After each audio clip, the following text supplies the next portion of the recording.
Mas já a força resultante é a força total exercida sobre o objeto. Se diversas forças agem sobre um objeto, então a força resultante é a soma de todas as forças. Mas cuidado, já que a força Fr é um vetor, para encontrar a força resultante, as forças precisam ser somadas como vetores, utilizando a soma de vetores. Veja um exemplo no GIF. O corpo da maca tende a permanecer parado, um equilíbrio estático, e por isso cai da caminhonete. O filósofo Aristóteles acreditava que um objeto só poderia permanecer em movimento se estivesse uma força. Se um objeto estivesse em repouso e nenhuma força atuasse sobre ele, esse objeto permaneceria em repouso. As afirmações de Aristóteles podem parecer corretas à primeira vista, pois, em nossa experiência diária, vemos que os objetos, de modo em geral, só encontram movimento quando estão sendo puxados ou empurrados.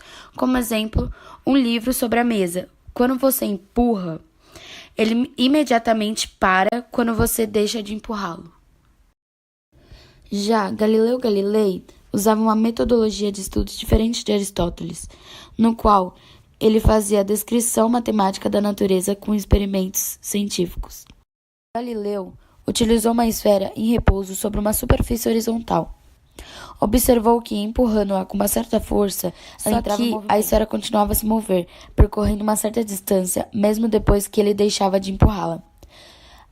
Concluiu assim que um objeto parava após cessado o empurrão, em virtude da ação do atrito entre a superfície e o objeto, cujo efeito seria sempre o de retardar o seu movimento, como mais conhecido, movimento retilíneo uniforme.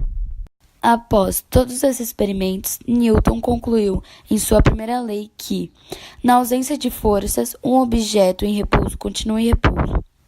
E um objeto em movimento move-se em linha reta com a velocidade constante. Para formular a segunda lei, o princípio fundamental da dinâmica, Newton percebeu que a força resultante que atua sobre um corpo é proporcional ao produto da massa pela aceleração por ele adquirida. Então, para um objeto se mover, uma força deve ser aplicada sobre ele, com aceleração dependendo da sua massa. A força resultante pode ser definida por módulo, direção e sentido.